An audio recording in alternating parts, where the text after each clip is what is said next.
Good evening. नमस्कार सभी को। आज हम डिस्कस करेंगे रिंग वर्म के बारे में। एक्चुअली फंगल इन्फेक्शन को ही हम लोग देखेंगे और कंप्लीटली इसकी थ्योरी को भी, जैसे बाकी सभी डिजीज को हम लोग देखते हैं पढ़ते हैं, उसके साथ ही आपको ये जो फंगल ऑयल है जो स्क्रीन पे आप देख भी रहे हैं, इसके बारे में बताऊंगा कैसे बनाते हैं। वैसे तो पहले भी मैंने ये हर क्लास में बताया है,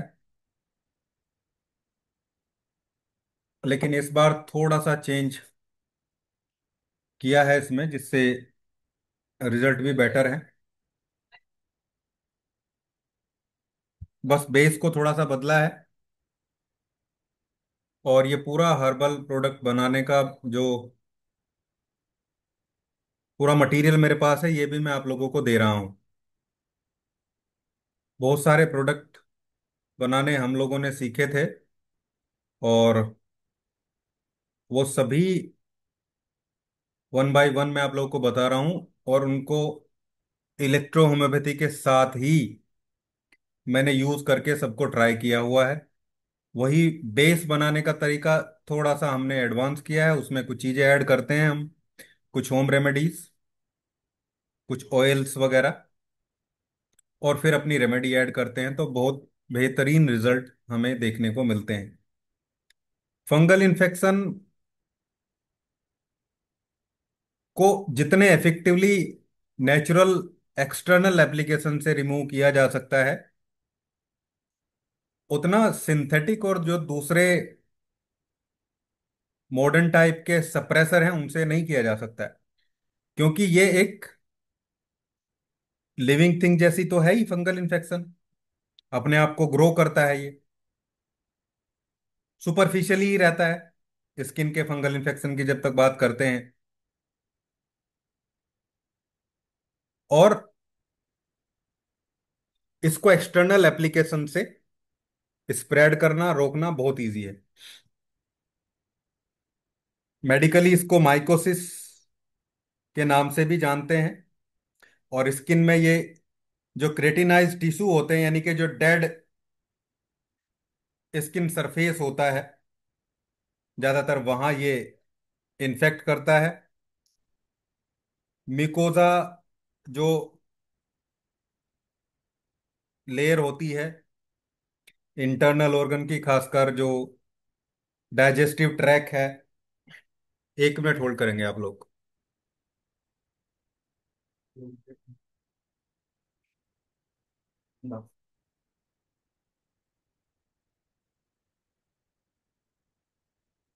डाइजेस्टिव ट्रैक और रेस्पिरेटरी ट्रैक, इवन लंग्स में भी फंगल इन्फेक्शन हो सकता है। स्किन में सबसे कॉमन है। स्किन में होने वाले फंगल इन्फेक्शन को स्पेसिफिकली करेक्टराइज कैटेगराइज भी किया जाता है, डर्मेटोफाइटोसिस बोलते हैं उसको। और ये केराटिन को डिग्रेड करके अपना खाना बनाता है।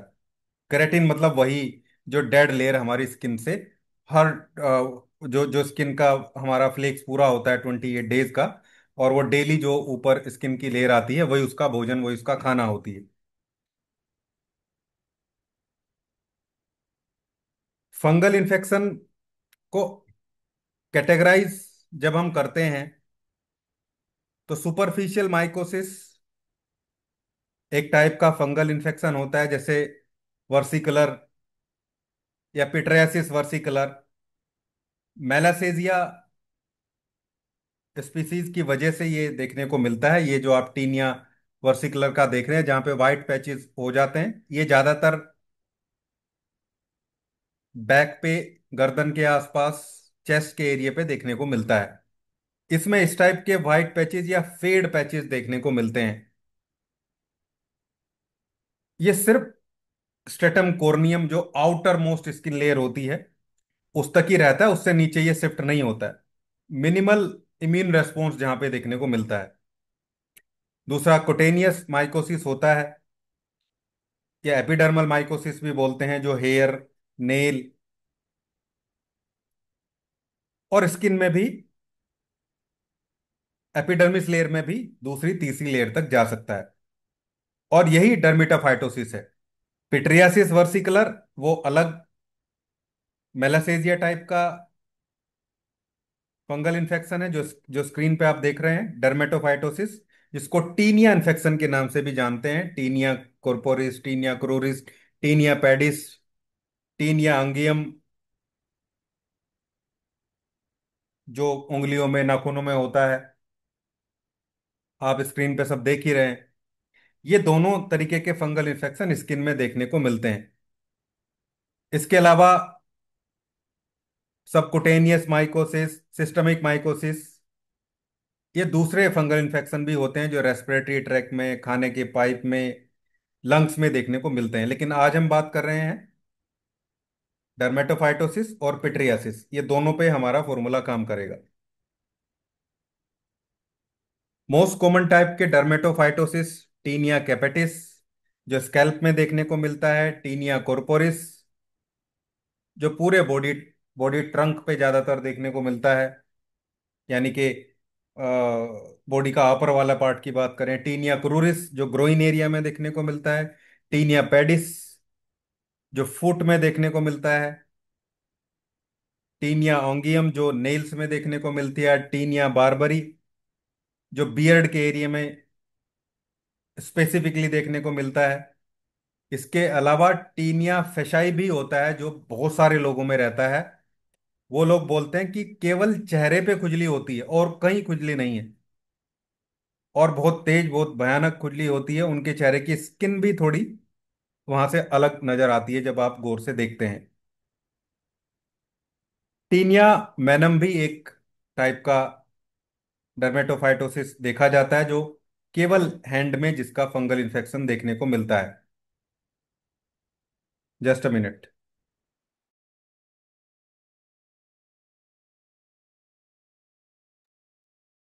ये अलग अलग टाइप के मोस्ट कॉमन डर्मेटोफाइट्स थे जो मैंने आपको बताया। टीनिया क्रूरिस और टीनिया कॉर्पोरिस ये बहुत ज्यादा देखने को मिलते हैं, ज्यादातर पेशेंट इन्हीं के पाते हैं हमारे पास। जो इनके कॉजेटिव एजेंट होते हैं डर्मेटोफाइट्स के,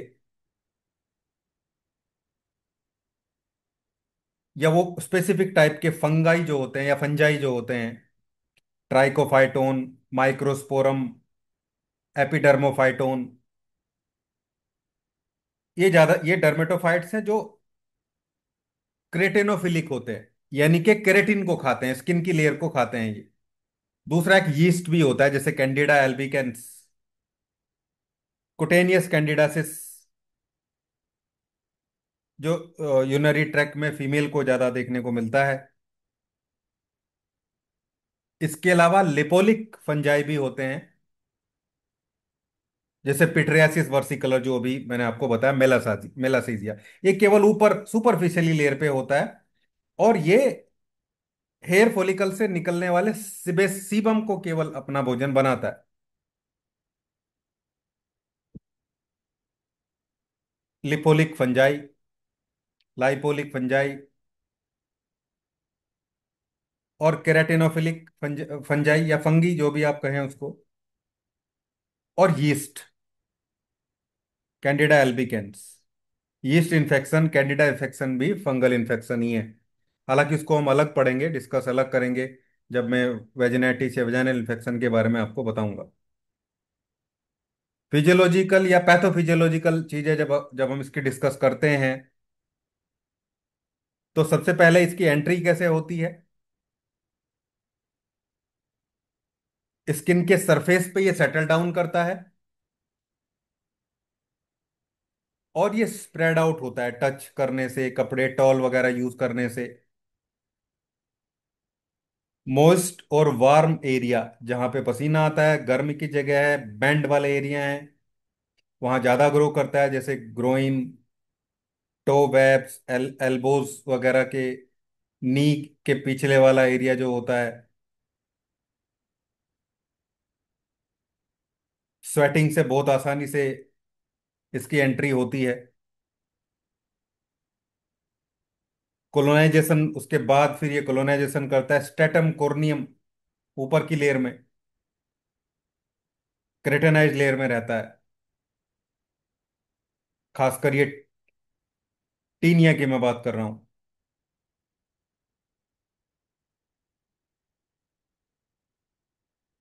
और ये क्रेटेनाइज लेयर को अपना भोजन बनाने से पहले इसमें कुछ एंजाइम होते हैं, प्रोटीएज, लाइपेज, क्रेटिनेज, ये रिलीज करता है, जिससे जो क्रेटिन है वो डिग्रेड होता है, और उससे फिर ये अपना भोजन बनाता है, यानी कि इतना काम ये खुद करता है। मेलासेजिया लिपिड को यूटिलाइज करता है, इसलिए वो ऑयली स्किन या ऑयली एरिया में ज्यादा देखने को मिलता है। कवर वाले एरिया ज्यादातर जो कपड़े में कवर रहते हैं। इनिशियली तो इनेट इम्यूनिटी जो होती है हमारी, जो बैरियर है, एंटी माइक्रोबियल पेप्टाइड्स होते हैं, उन्हीं से डिफेंस होता है। लेकिन जो कंप्रोमाइज लोग हैं, जिनकी इम्यूनिटी प्रॉपर नहीं है, जो साफ सफाई भी अच्छे से नहीं रखते हैं, वहां पे इसकी कोलोनाइजेशन तेजी से होती है और ग्रोथ भी तेजी से होती है। इम्यूनो कॉम्प्रोमाइज और डायबिटिक पेशेंट, इनमें इन्फेक्शन के चांस ज्यादा रहते हैं, और सीवियर भी हो जाता है, बहुत सीवियर हो जाता है इन लोगों में।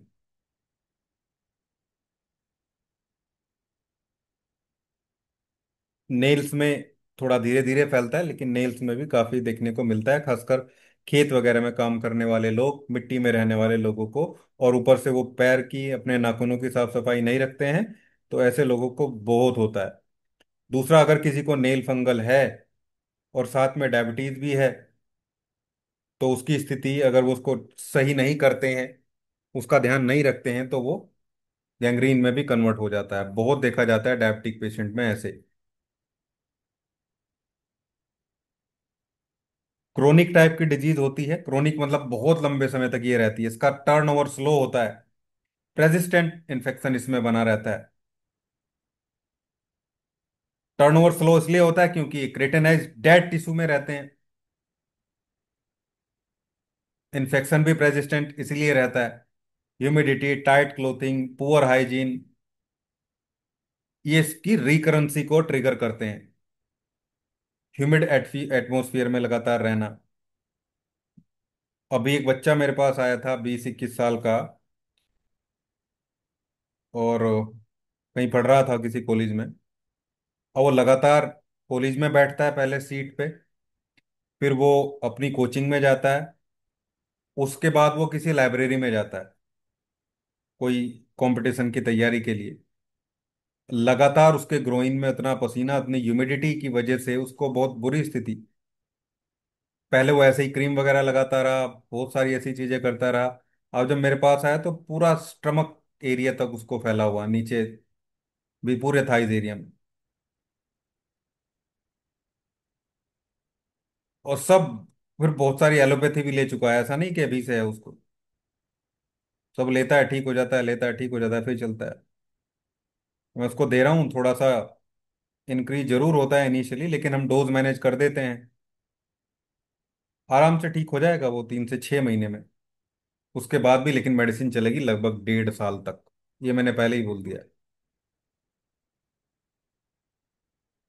अब इलेक्ट्रोहोम्योपैथी में ये समस्या हो गई है कि होम्योपैथी में जो क्लासिकल प्रैक्टिस करते हैं, वो पेशेंट को बोल देते हैं पहले ही कि भाई टाइम लगेगा, इतना टाइम भी लग सकता है। लेकिन जो थेरेपेटिक प्रैक्टिस इलेक्ट्रोहोम्योपैथी जैसी प्रैक्टिस होम्योपैथी में करते हैं, एक तो बोलते नहीं है, दूसरा फिर बाद में चीजें डिस्टर्ब हो जाती है, क्योंकि वहां एक बार मेडिसिन रजिस्ट कर गई तो फिर वो मेडिसिन काम भी नहीं करती है, होम्योपैथिक मेडिसिन। और ऊपर से महंगी बहुत देते हैं। अब इलेक्ट्रोहोम्योपैथी में भी लोग इतनी महंगी दवाइयां देने लगे हैं, 1500 की दवाई, 1000 से ऊपर की दवाई, 2000 की दवाइयां, इवन 1000 की भी बहुत महंगी है मेरे हिसाब से तो। जब ऐसे हम देंगे तो फिर 1.5 साल तक, 1 साल 6 महीने से ठीक होने वाली डिजीज है ही नहीं है। इनकी पैथोफिजियोलॉजी को आप समझिए। स्किन की पहली एपिडर्मल लेयर के भी 1-2 लेयर तक ये रहते हैं। स्किन का पूरा टर्न अराउंड होने में भी 3 महीने लग जाते हैं। वैसे तो 28 डेज लगता है, लेकिन एक्चुअली स्टेटम बेसल से लेके और सब ऊपर तक सारी चीजें रिपेयर होने में, चेंज होने में पूरे 3 महीने के आसपास लगते हैं। तो उससे पहले यानी कि 3 महीने में लगभग स्किन बिल्कुल नई हो जाती है, अगर वहां पे कोई प्रॉब्लम नहीं है, हेल्दी पर्सन है, अच्छी चीजें मेंटेन हो रही है। तो 3 महीने से पहले तो होना ही नहीं है। और उसके बाद भी ये ठीक नहीं होना है, इसका रीजन है क्योंकि ये डायरेक्ट इम्यूनिटी के साथ कनेक्ट है। जब तक वो चीजें करेक्ट नहीं होंगी, पहले हम हाइयर डाइल्यूशन देके उसकी सुपरफिशियल चीजों को, इचिंग को, सबको ठीक करते हैं। फिर वही मेडिसिन को धीरे धीरे स्लो डाउन करते हैं, कुछ इम्यूनिटी को इंक्रीज करने की, जैसे स्क्रोफ्लोसोवन को खाने के पहले या L2 को खाने के पहले चलाते हैं।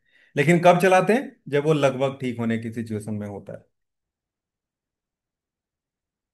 अभी 6-7 दिन पहले ही मैंने एक पेशेंट को बिल्कुल क्लोज कर दी मेडिसिन। बिल्कुल क्लोज का मतलब, बाद में भी मैं उसको 100 ml की एक बोतल दे के छोड़ता हूँ, दिन में एक बार लेने के लिए, 4-4 बूंदे या 2-2 बूंदे, या 2 बार लेने के लिए, ताकि अगले 3-4 महीने भी वो दवाई उस पर चलती रहे।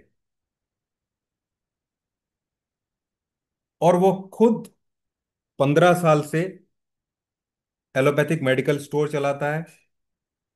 उसके जस्ट बराबर में MBBS MD डॉक्टर बैठता है, हालांकि वो बच्चों का है, लेकिन उसकी मतलब उसकी खुद की प्रैक्टिस भी बहुत बड़ी है। डेली उसके पास उतने पेशेंट आते हैं सेल्फ मेडिकेशन, मेडिसिन लेने के लिए, उतने MBBS के पास भी नहीं जाते हैं। 50 से 100 लोगों को भी वो, कई बार 50, 60, 70, 100 तक उसने बताया, 100 लोग मेरे पास, मेरे से सेल्फ मेडिकेशन लेके जाते हैं एलोपैथी की। अब वो परेशान हो गया, वो हमने बिल्कुल ठीक कर दिया, लगभग 7-8 महीने। हालांकि एक दो चीजें और थी जो चल रही हैं अभी, वो ड्राई कफ एलर्जिक प्रॉब्लम थी, उस पर चल रहा है, उसमें टाइम लगेगा। लेकिन ये हमने बिल्कुल फिनिश कर दिया उसका मामला। और ऐसे ही पूरी बॉडी पे था। पूरी बॉडी का मतलब ग्रोइन और स्टमक, पेट वाला एरिया। तो ये केराटिन को एज ए न्यूट्रिएंट यूज करता है डर्मेटोफाइट्स जो होता है लो इम्यूनिटी एरिया में, यानी कि स्किन के भी वो एरिया जहां पे स्टेटम कोर्नियम प्रोमिनेंट होता है। ब्लड सप्लाई वहां होती नहीं है, इसलिए सिस्टमिक इम्यूनिटी तो वहां डायरेक्टली काम करती ही नहीं है स्किन पे। तो अगर हम बाहर से ऐसी चीजें डाल दें जो एंटी माइक्रोबियल हो, एंटी फंगल हो, यानी कि ट्रॉपिकल एप्लीकेशन, तो वो इम्यूनिटी की उस कमी को पूरा कर देते हैं, फंगल ग्रोथ कम हो जाती है। तो इनिशियल लेवल पे एक्सटर्नल एप्लीकेशन बहुत बढ़िया काम करेगी।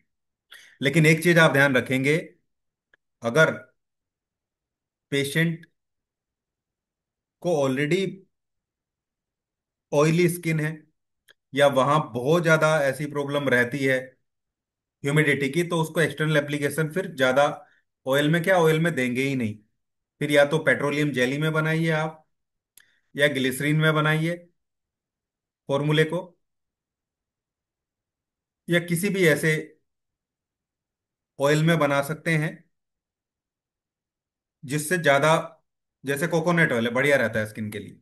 लेकिन अगर आप सरसों का तेल मस्टर्ड ऑयल में दे देंगे तो वो ठीक नहीं रहेगा, वो वहां से गड़बड़ कर सकता है।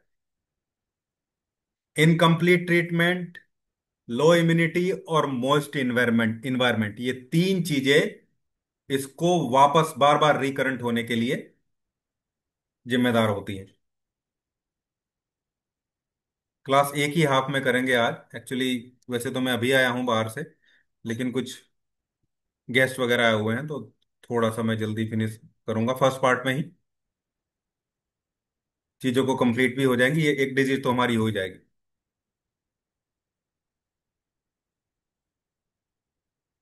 अच्छा, इचिंग में भी, इचिंग होती है इसमें। इचिंग होना वही है भाई, जब कोई चीज एंटर करेगी बॉडी में तो इम्यूनिटी वहां पे अपना काम करेगी। लीजन डेवलप होगा। एंट्री होने के बाद, और लीजन इसका रिंग शेप में बनता है। उसके दो तीन कारण हैं। एक मेन कारण तो यह है कि जब फंगल इन्फेक्शन स्टार्ट होता है, तो वो जहां से स्टार्ट होता है वहां पूरे तरीके से डीक्रिटनाइज कर देता है। दूसरा, इम्यूनिटी भी एकदम से उस पर अटैक करती है, भले ही थोड़ी हो। तो उस पर्टिकुलर जगह से ये तो क्रेटिन खत्म हो गया, और इम्यूनिटी ने थोड़ा डाइल्यूट किया, तो बीच में से बिल्कुल स्किन क्लियर रहती है। और साइड में वो बढ़ता चला जाता है, यानी कि क्रेटिन को खाता हुआ चला जाता है वो। इसलिए इसके जो स्केलिंग है, सॉरी, जो पैच है वो रिंग टाइप का रहता है, रिंग रिंग पैटर्न में रहता है। क्लिनिकल लीजन डेवलपमेंट का ये कारण है। कई बार स्केलिंग भी हो सकती है, पपड़ी भी उतर सकती है, लेकिन हर बार ऐसा नहीं है। पपड़ी हर इन्फेक्शन में नहीं होगी, पर अगर ज्यादा इन्फेक्शन रहेगा और पेशेंट जो है स्क्रैचिंग ज्यादा कर ले, तो वहां से ऊजिंग होने लगती है, पानी निकलता है, जिससे पपड़ी जम जाती है। और फंगल भी ज्यादा इरिटेट होगा, जो डर्मेटोफाइट्स है उसको ज्यादा स्क्रैच इरिटेट करेंगे, तो वो भी अपने एंजाइम्स को ज्यादा सिक्रेट करता है, जिसकी वजह से वो चिपचिपापन और वो चीजें देखने को मिलती है। Host immunity response, T cell mediator वगैरह जब वहां काम करते हैं तो हिस्टामिन का सिक्रेशन बढ़ता है, इंटरलुकिन्स, साइटोकाइंस वगैरह रिलीज होते हैं। हिस्टामिन हिस्टामिन का सिक्रेशन होने से रेडनेस आती है, इचिंग होने लगती है, वेजोडाइलेशन होने से न्यूट्रोफिल्स का माइग्रेशन भी होता है वहां पे, जिससे जो इचिंग पाथवे है वो एक्टिवेट हो जाता है, और पेशेंट को लगातार इचिंग ज्यादातर देखने को मिलती है। ये सब अलग अलग टाइप के इन्फेक्शन हैं जो आप देख रहे हैं, लेकिन मेडिसिन लगभग एक ही तरीके से काम करेगी। आप इनको आइडेंटिफाई कर लीजिए। ये जो आप देख रहे हैं ना, टीनिया पेडिस, इसके दो तीन ऐसे पेशेंट मैंने ठीक किए हैं जो 20-20 साल से परेशान थे। गांव के लोग जो अपने घर में, खासकर फीमेल जो गांव में जो जानवरों के साथ में काम करती हैं, उनका गोबर उठाने का अपने घर में सब करते ही हैं, किसान लोग हैं। उनको इन्फेक्शन लग गया और फिर ठीक होना मुश्किल हो जाता है। काफी काफी देर तक, घंटों, किसी के यहाँ 10 गायें भैंस हैं, या टोटल मिला के 10 जानवर हैं, तो उनको नहलाने के लिए सुबह, उनकी सफाई करने के लिए काफी टाइम लग जाता है। उसमें इतनी देर तक पैर, नंगे पैर उसी में रहना। और दूसरा, फिर या तो इम्यूनिटी सप्रेस है, या फीमेल में कैल्शियम वगैरह की कमी रहती है, उससे भी इम्यूनिटी कहीं ना कहीं सप्रेस ही रहती है। टीनिया वर्सिकुलर, इसके भी बहुत सारे पेशेंट अभी भी इसके चलते रहते हैं। ये भी ज्यादातर फीमेल में ही देखने को मिलता है।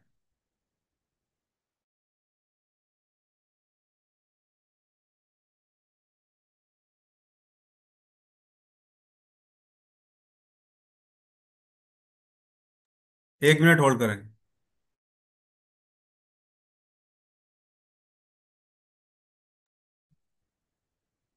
हाँ जी।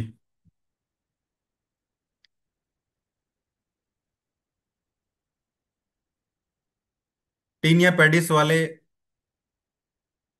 लोग बहुत आते हैं। हालांकि उंगियम वाले टीनिया, जो नेल में, पैर के नेल में होता है, ये सब ये बहुत इग्नोर करते हैं उसको। और इसकी ग्रोथ भी बहुत स्लो होती है, क्योंकि इसको बहुत सारी चीजें वहीं मिलती रहती हैं, नाखून में ही।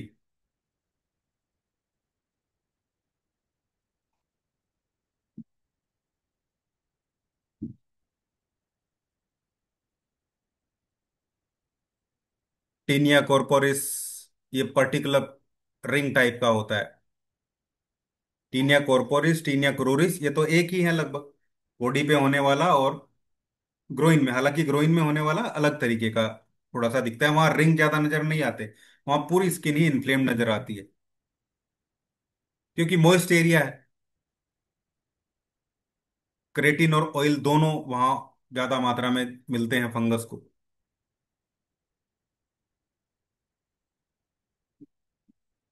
तो जब हम इसके ट्रीटमेंट की बात करते हैं, वैसे तो आप लोग स्किन क्रॉस फॉर्मूला भी यूज कर सकते हैं, बढ़िया काम करता है। स्किन क्रॉस फॉर्मूला को,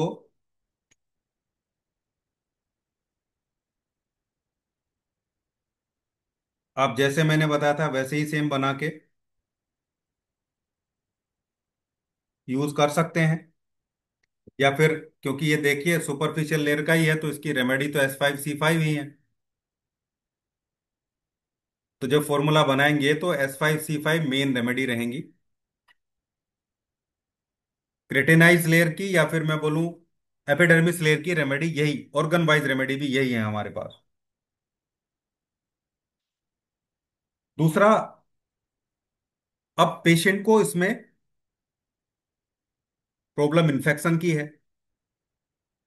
फंगल इन्फेक्शन है, वर्मीफिगो 1, NJT-2, प्यूरिफिकेशन के लिए भी और एंटी इन्फ्लामेटरी भी। इनिशियली हम इसको एंटी इन्फ्लामेटरी तरीके से यूज करते हैं, और फिर यही सेम रेमेडी को L1 ऐड करके लेटर ऑन, L1 एकदम से ऐड नहीं करना है। अभी L1 ऐड कर देंगे तो फिर ये थोड़ा बढ़ भी सकता है। L1 को थोड़ा बाद में ऐड करेंगे जब चीजें सेटल हो जाती हैं। पेशेंट को जो उसका लीजन है वो घट के काफी 50% तक आ जाता है। फिर आप इसमें L1 भी ऐड कर सकते हैं, फिर तो L1 और वर्वन बढ़िया इम्यूनिटी भी, और तब तक हम धीरे धीरे उसको कम करते हुए D10 तक लेके आ जाते हैं। D6 पे, D6 D5 तक हम आराम से अपनी मेडिसिन चलाते हैं, बाद में लास्ट में जब चीजें ठीक होने लगती है। बाकी S5C5, वर्वन A2, ये स्पेसिफिक रेमेडी है। अब बढ़िया तरीका है कि आप इसको थर्ड ग्लास से यूज करें, यानी कि 1:999।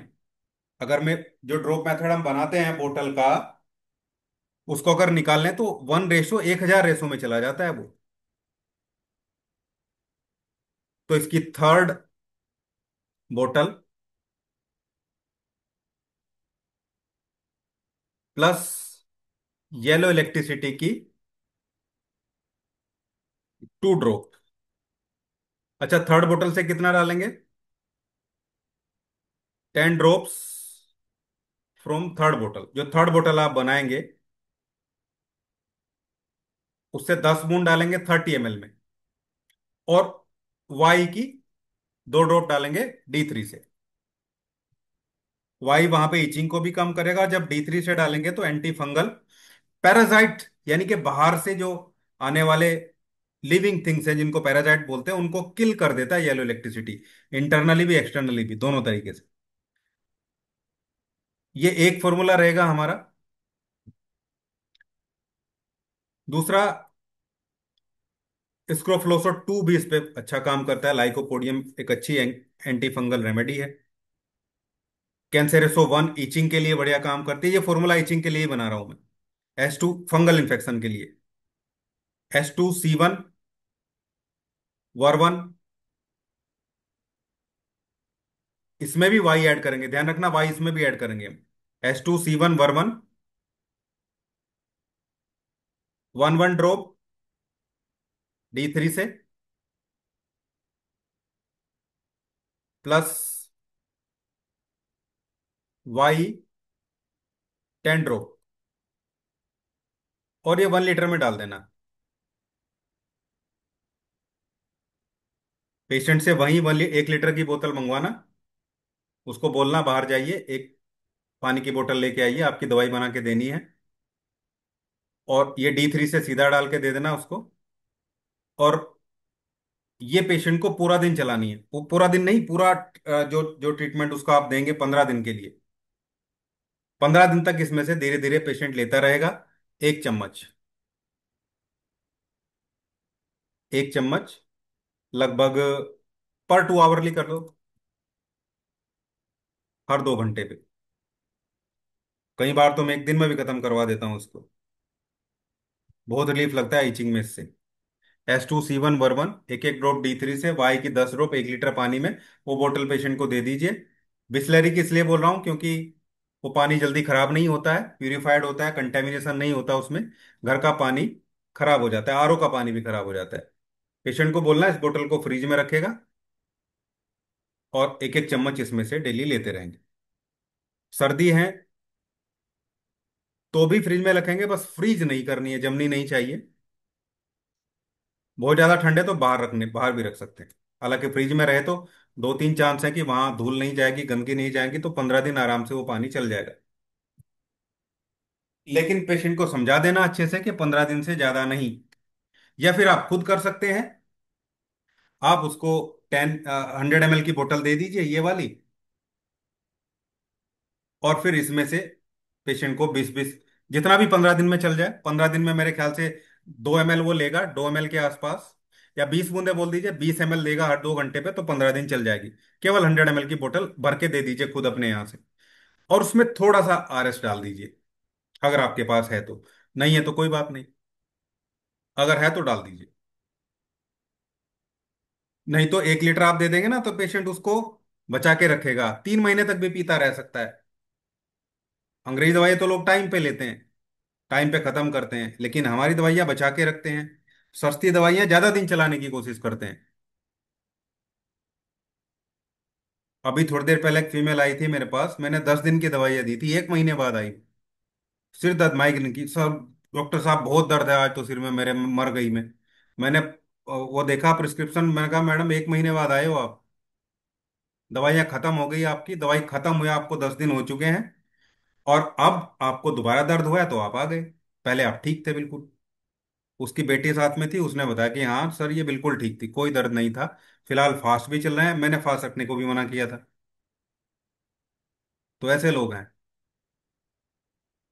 और ये वो लेडी थी जो डेली इंजेक्शन, लगभग डेली इंजेक्शन, नहीं तो वाजोग्रेन और दो दो पेन किलर लेती थी।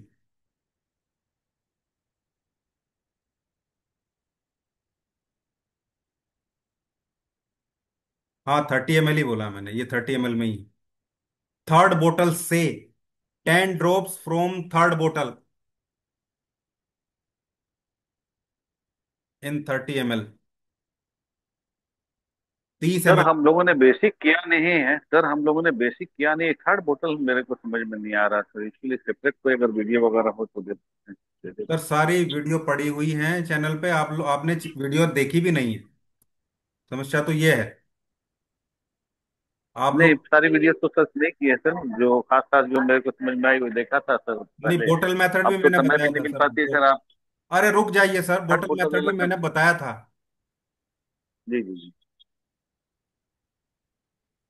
मैं जब से हूँ सर तब से तो नहीं बताया सर। आप में से कोई लोग प्लीज, जो बोतल मेथड मैंने बताया था उसका स्क्रीनशॉट ग्रुप में डाल देंगे, जिनको नहीं पता है वो देख लेंगे। ओके सर, थैंक कोई भी आप में से, बहुत सारे लोग हैं जो बेसिक में भी थे और इसमें भी हैं, जिसने अपनी नोटबुक में लिखा हो या वीडियो में से स्क्रीनशॉट लेके डाल देना प्लीज।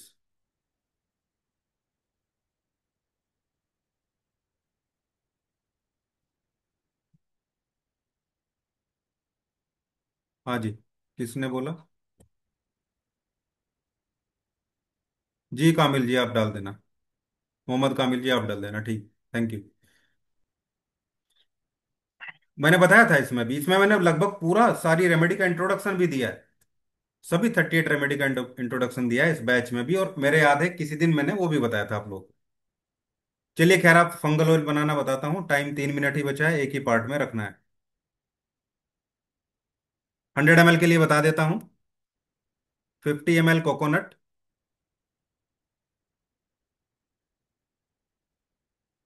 ऑयल, और 50 ml नीम ऑयल, प्लस 10 ग्राम गंधक, यानी कि सल्फर, प्लस 1 टैबलेट शुद्ध कपूर। कपूर समझ रहे हैं आप लोग? शुद्ध मतलब जो कपूर खाने खाई भी जा सकती है, शोधित कपूर जिसे बोलते हैं, जिसको पूजा में भी यूज कर सकते हैं। जो स्क्वायर स्क्वायर टाइप का जो मिलता है सर। हाँ हाँ वही। वो कपूर की 1 टैबलेट डाल के इसको छोड़ देंगे। Leave it for 5 days. ओहो, जल्दी में और देर होती है। लीव इट फॉर 5 डेज, उसके बाद इसको फिल्टर कर ले। फिर इसमें ऐड करेंगे A2, S5, C5, Ver2, APP, Y and G। D4 के आसपास, पूरा D4 तो नहीं देना होता है, 10 ड्रॉप ईच डालेंगे बस। 10 ड्रॉप्स ईच फ्रॉम D3। ये आपका 100 ml फंगल ऑयल मिल जाएगा, बन जाएगा। अगर किसी को ग्रोइंग एरिया में है तो उस पे फिर आप नीम ऑयल मत डालिए, केवल कोकोनट ऑयल रखिए। ठीक है ना, जांघों के एरिया में है तो उसमें कोकोनट ऑयल रखिए। नीम ऑयल थोड़ा चिपचिपा होता है क्योंकि वो सरसों के तेल में बनाया जाता है। तो आप केवल कोकोनट ऑयल डालेंगे और गंधक डाल के उसको प्रिपेयर कर लेंगे। या दो तरीके के ऑयल बना लीजिए, एक खाली कोकोनट ऑयल वाला और एक कोकोनट और नीम ऑयल दोनों वाला। बाहर के एरिया में नीम ऑयल बहुत बढ़िया काम करता है। वैसे नीम ऑयल सब जगह काम करेगा। अगर पेशेंट हल्का ऑयल लगाने के बाद में 2-3 घंटे लगाए, उसको थोड़ा हवा में रखे, टाइट कपड़े ना पहने और फिर नहा ले, तो ऐसे भी काम चल सकता है। अगर ऐसा पॉसिबल कर ले पेशेंट तो। नहीं तो आप उसको, ये सेम फॉर्मूला आप पेट्रोलियम जेली में बना सकते हैं जो मैंने लिखा है। पेट्रोलियम जेली में थोड़ी मेडिसिन ज्यादा रख लेंगे तो उसमें भी काम कर जाएगा। लेकिन ध्यान रखिए, ये मेडिसिन जो ऊपर लिखी है ये देनी है और बहुत लंबा ट्रीटमेंट चलेगा। कई बार पेशेंट का बढ़ भी सकता है तो आपको डोज कम करा देनी है। फिर पेशेंट को बोलना कि 10 बूंदों की जगह 2 बूंद लेनी शुरू कर दे। आप लोग के जो क्वेश्चन वगैरह होंगे वो सब नेक्स्ट क्लास में लूंगा मैं। कल आप लोगों की क्लास का ही नंबर है। फिलहाल सेकंड पार्ट में हम लोग नहीं जा रहे हैं, मैंने बताया था शुरू में ही। जो भी क्वेश्चन है वो अगली क्लास में ले लेंगे या ग्रुप में डाल देंगे, वहां पे मैं बता दूंगा आप लोग को। और वो डाल ओके देना सर, सर, ठीक आप है मैं। कामिल सर, जो वो सर पूछ रहे थे इनका, कौन पूछना चाह रहे थे।